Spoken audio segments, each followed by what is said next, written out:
Welcome to Start to Finish Motherhood, a podcast for those thinking or already single mothers by choice, just looking for practical advice for navigating life's relationships. When you decide to have children on your own, it doesn't mean that you're completely alone. I'm Aisha Jenkins, and I'm partnering with you every step of your journey. Hi, everybody. Well, I am back with season 3, and season 3 is going to be a doozy. Can I just say that 2024 started off like no year I have experienced thus far. And I guess each year is different, and you go into it anticipating what the first quarter is going to be like because it kind of sets the tone for the rest of the year. And as per usual, January gets off to a slow start and then it picks up a little bit in February. For some reason, this February felt like the longest February, like that extra day ended up being about an extra week in the Matrix time. And then March came in like a lion and left like a lion. And so much has happened. And I am so grateful to be here. I won't get into everything that has happened, but I wanted to start this season off on a high and reflective note. So it's funny. One of the mindfulness practices that I really lean into is pausing and reflecting so that I can put things into perspective. And at this age where there's just so much going on politically, in the community, in our nation, globally, I have really tried to do things to stay grounded in what is real and what I can impact. And for me, that is really making the most of the human connections that I am able to foster. What that means for me on a day-to-day basis is telling my friends and loved ones how much I love and appreciate them, hugging my kids more, snuggling them more, listening to their chipmunk chatter. It's been a lot to take in and process. I wanted to talk a little bit about why I love podcasting. When I started this podcast, so much was unknown. I had to find my footing. I needed to find my voice. And I really needed to have a clear approach for how I wanted this entire body of work to go. But I know that there's power in telling stories and walking and talking your truth. The art of storytelling, I think, is just built into the DNA of who we are as part of the African diaspora. And whether we could read, sing, dance, or what have you, we were always and have always and will continue to be good at telling our stories.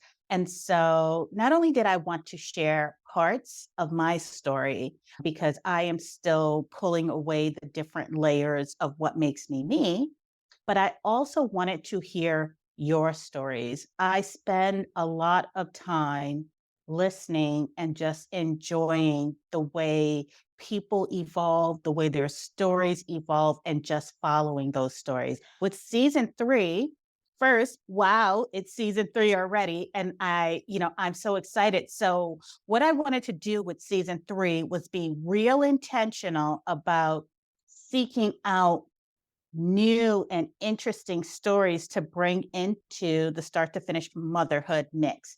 And through podcasting, I have met so many people. So when I started my single mother by choice journey, I was 10 years out from a heartbreaking divorce and having experienced marriage the way that I thought it should be, where you're pouring into your partner. And when that didn't necessarily pan out into pouring into me, I had to leave that marriage. And I realized that having had that experience, I knew with certainty that I would not miss marriage.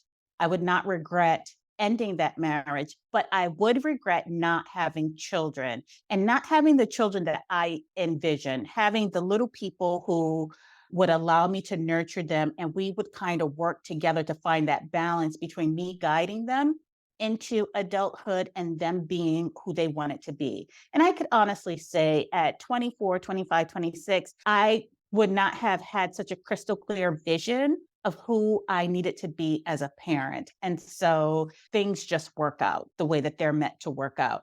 But losing my marriage was not the end all be all. I entered into that marriage with my eyes wide open. I left the marriage with my eyes wide open. There are no tears to shed anymore. And there's no looking back. I never really wonder what this parenting thing would have been like with a partner or any of that. I'm just moving forward with a clear head. So now, almost 10 years into being a single parent by choice, I can say that I love being a mother to the two children that I have. I think many of us have a love-hate relationship with other people's children, and I am no different. Sometimes I have a love-hate relationship with my own kids, but I do love being able to nurture them as their mom, but also to watch them develop as people and to look at them in a similar lens, but smaller, to the way I look at my friends. And so I can also say now, being a mom and having been married and having been surrounded by supportive and loving friendships, I truly miss adult conversation. I can give or take adults being in my presence and in my physical space. But over the past 15, 20 years, I have kind of honed in on I enjoy the art of conversation and critical thinking and the exchange of thought and challenging my own thought processes and saying pause, let me research that, and really researching it and then adding something new to who I am and how I express myself and my thoughts as a person.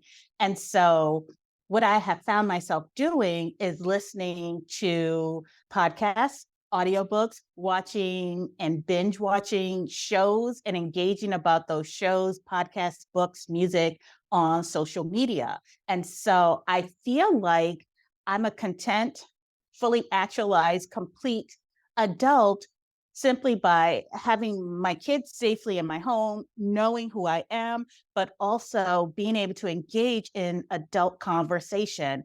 And I think that this is why I love podcasting.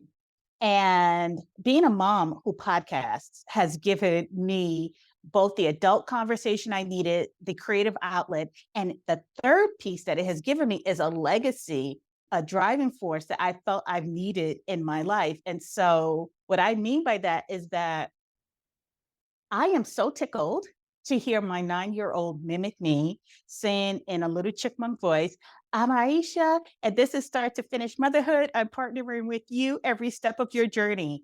Like, she's been around me enough to know that I do podcasts, to know what that means, and to actually mimic me, which I'm like, how slay, but also, who are you? And it's just so adorable to watch them watch you be something that they want to mimic because it is such a unique thing about you that they're mimicking. So it has definitely been a journey to watch. And my 9-year-old is a talker, and I'm interested to see who is inside that developing person. But stay tuned, more on that. So I've met so many interesting and good-natured people through podcasting. I'm grateful for this platform, and I'm thankful for having so many loyal listeners. It's just been such an amazing journey for me. Okay, so let me get you caught up. It is the middle of spring. I am back in the garden. I have the garden set up. So I will eventually get a video up on the YouTube channel, just giving a beginning springtime garden tour, trying something different with capturing video and audio separately and see if I can bring the two together. So that's going to be a fun update. Let's see. Over the winter, my gazebo collapsed. And so now I have to rebuild the gazebo. I have a couple of citrus plants that I've been bringing into the house to overwinter. This year, I think I am going to make the investment and get an actual kind of greenhouse structure, not one of the plastic ones, but an actual structure to house the 2 citrus plants that I have and anything else that I want to overwinter.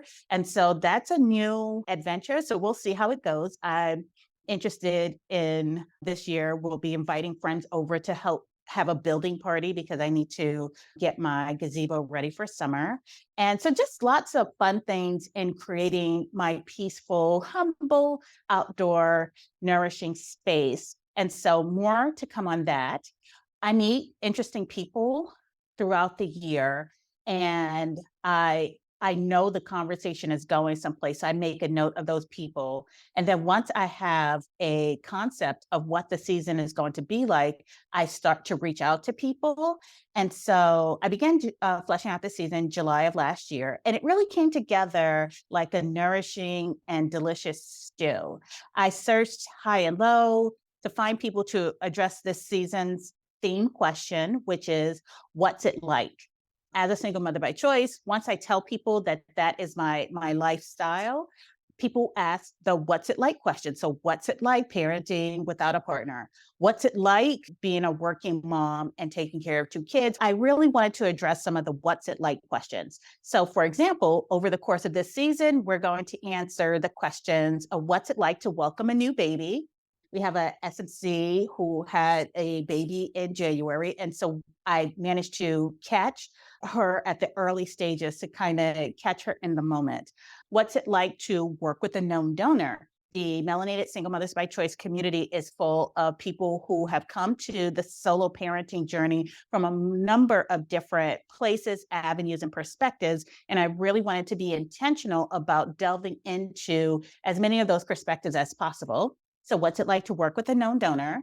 What's it like navigating infertility as a Black woman? I think regardless of whether you're single, partnered, or what have you, there are some things that are just common and just part of the human experience. And so I really wanted to focus on that. So I do have an OB to discuss her infertility journey and the infertility that can be attributed to sperm.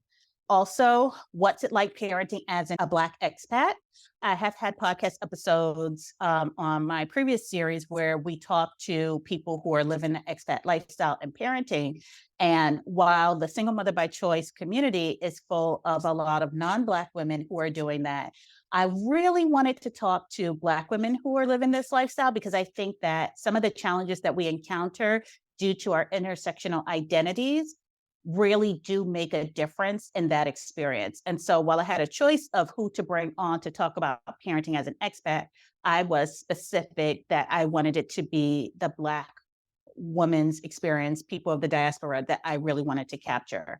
And then also, what's it like navigating parenting in the midst of a health crisis? So these are just some of the what's it like stories that I am going to bring to you in season 3, just to name a few of the topics. I think you'll enjoy the diversity. This has always been a podcast that was meant to talk about the common things with the single mother by choice journey, but also to discuss the highs and the lows, that the unexpected things that can happen to you as a human being as you're navigating this journey.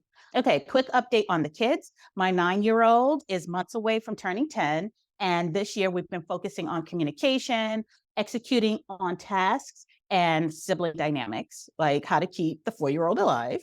My 4-year-old will soon be 5. And to be honest, I'm not ready. I'm experiencing quite a bit of emotions around that because just watching her evolve and know that she is my last baby. And she is oscillating between being a big girl and being a baby. So I still get the snuggles and the spontaneous kisses and hugs. But then it's also the struggles of her little identity. And it's been amazing. And I'm that mom who will just look at my kids and they will be like, "You're gonna cry. You're gonna hug me, right?" And I'm like, "Yes, can I?" And so she's fully coming into her own. She's very vocal. She has a personality and her own determined sense of style. I had decided early on that I was going to be one of those parents that if it's clean and if it fits, you can rock with it, and if it's season appropriate. And so my kids have a very unique and interesting sense of style that I think works with the environment that they are going to school and the environment that we live in. And so I just look at her teachers like, look, you fight with her. I'm not going to do it. Going from one child to 2 children has almost been like going from 1 kid to 2.5, because in the midst of managing the individual identities of your kids, you also manage their relationship. And so as a pair, they're learning to gel like oil and water. And I am the soap that shakes things up and gets it all to meld together. It's been fun. It's been interesting keeping that balance between trying to keep the 4-year-old alive and developing in her own individual identity while also allowing her older sibling, to really enjoy some of the joy and privilege of being the older sibling, because when you have a small one, you're doting on them, but you're also trying to keep them alive. And while the smaller one could, really irk the older sibling has the capability, just by sheer physical strength, to kind of overpower and hurt the smaller one. So I find myself trying to balance interceding in their squabbles and when they fight, because that little one, she is little, but she is mighty, and she will punch and kick and scream because her sister is trying to take advantage of her. So I find myself balancing that relationship between the two of them. But it has been a joy. It's hella messy, but it is so filled with love and humor. When my oldest was on spring break, the little one would come home and say, I want to see my big sister. I miss her. And then she will go and just give her a hug. And then the big sister's just looking like, I know you love it. And so it's a joy to kind of watch them together. Let's see what else is going on. The Melanated Single Mothers by Choice group, which is the Facebook group that I run for Black women who are on the single mother by choice journey.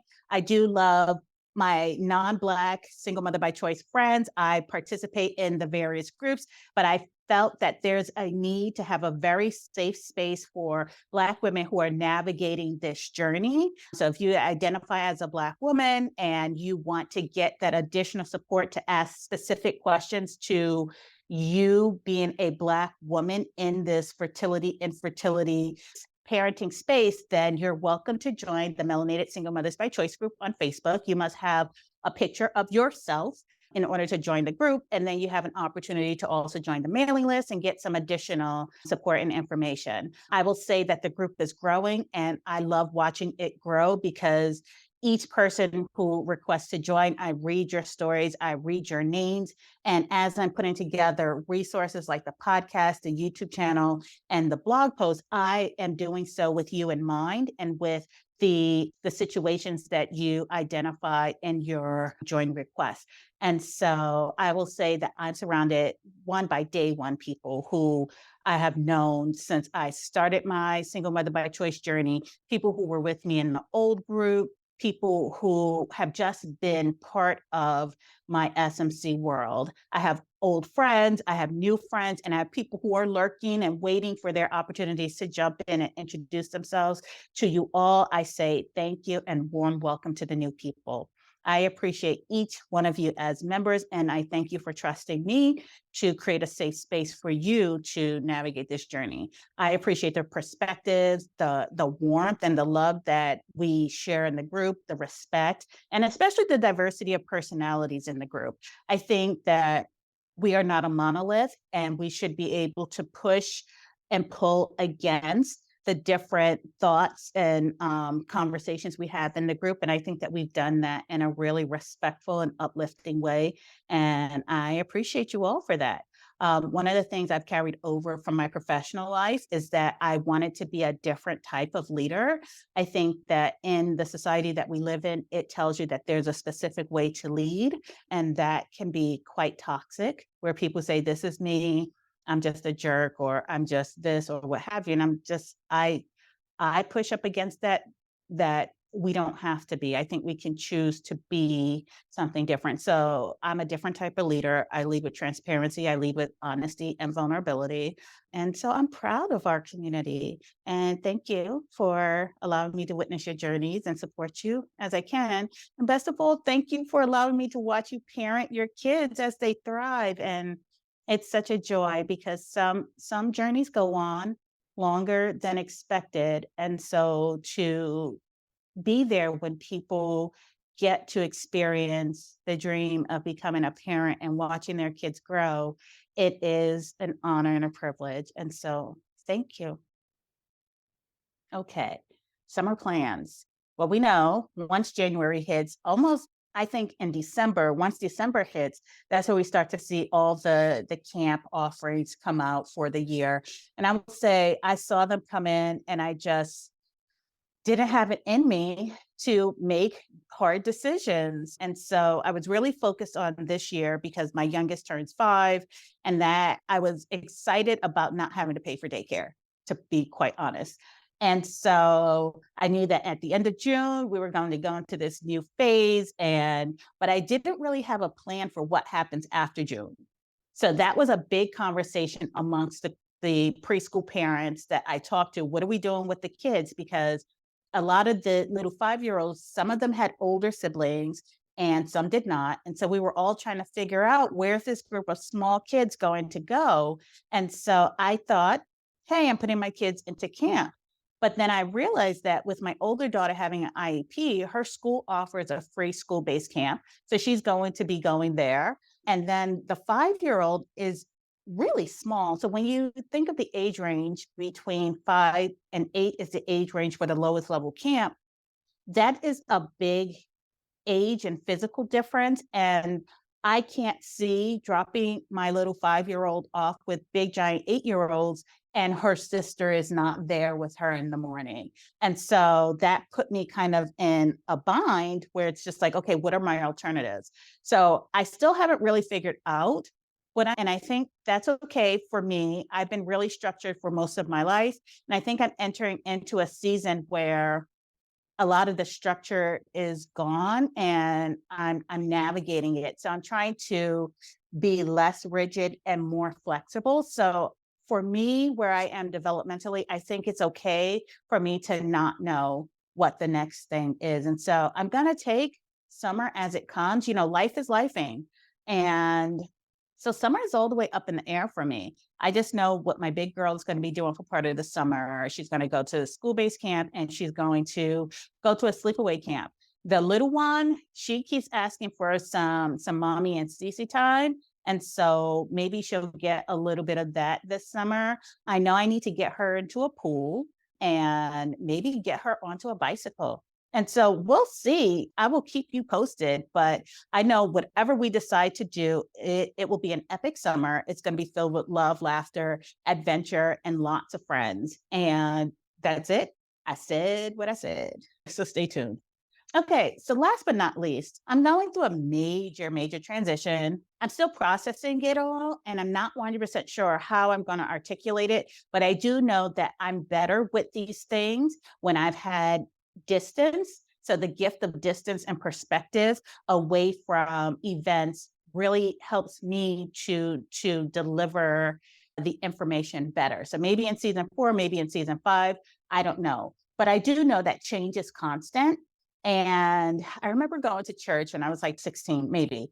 And one of the things that the lady preacher said was that growth demands change. And I can honestly say that, you know, sometimes we push up against change, but I think I've just learned to just kind of welcome it and just roll with it while I don't understand it. And change can cause some disruptions and upheavals. I'm just like, I know well enough from having lived, you know, through a lot of tumultuous changes in my earlier days to just kind of roll with it. It's like when you get into a car accident and they say the worst thing you can do is tense up, but if you stay relaxed, it makes the impact less traumatic. And so I think that that is what I try to do on a day-to-day basis. I'm still processing things, but growth demands change. So I feel like I'm in a season, I have been in a season of tremendous growth and some things I can actually see happening and some things I know is going to happen. Also, health is a gift. So listen to your body. I think our body tells us when things don't feel right, when things are coming to a head, and it manifests in each person differently. And I beg each of you to just take the time and sit quietly with yourself so that you're able to recognize when things are going awry, to see the flags and heed those warning signs. Make sure that you're working with supportive, knowledgeable, and responsive medical professionals. I think There have been a few times in my life, and I talked about the one time in particular when I was going through a miscarriage, that I actually had a medical professional stop, see me, listen, and then took action on my behalf to advocate for a particular type of healthcare that I needed. And this has also happened to me a couple of times, since then, whereas you have to really, really articulate what your needs are, even as you're going through a time of distress. And I found that by doing that, it helps you figure out if you stay with this medical provider, if you move to a different provider. But many times, the medical team that you have in place can make the difference between life or death. And so we do talk about a few of these trusted professionals as we progress through the season, and things to listen to and to listen for. As I mentioned, we will have an episode where someone was dealing with a cancer diagnosis, and how they paired with a knowledgeable and supportive medical team, and it makes all the difference. So health is a gift, and I'm forever grateful to the people who intercede on my behalf. And then lastly, the healing gift of friendship. To my dear, dear SMC friends, to my ride or die friends, Andrea Font, Ayana Kim, and to my North Star team, thank you for allowing me to melt down and be reconstituted in your presence. I mean, when I say that I want to be intentional about how I manage and how I navigate relationships, whether they are personal or professional relationships, it is a metamorphosis that you go through, you feel your way through. And in trying to manage differently, I've had to become even more self-aware than I like to say that I am. And I've had to pause and take steps back from certain situations to get myself to gather myself and make sure that I am not the person that is causing harm. And when you have a team around you that you trust, that you can be vulnerable around, I think it adds a layer of transparency that can make someone a transformative leader. And so that's the way that I'm choosing to move forward with leading, with being a part of a team. And so to that, I say thank you. And to my listeners, this season is dedicated to you. And thank you for joining me on this journey. All right, let's get going.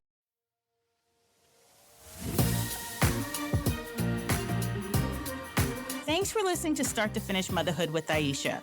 If you want to keep the conversation going, follow Start to Finish Motherhood on Instagram, or email me at aisha@starttofinishmotherhood.com. If you love this episode, please share it with anyone who's thinking of becoming a single mother by choice, anyone who's already parenting as a single mother by choice and just looking for advice on navigating it all, or a friend or family member who's looking to support someone else's single mother by choice journey. Until next time, bye now.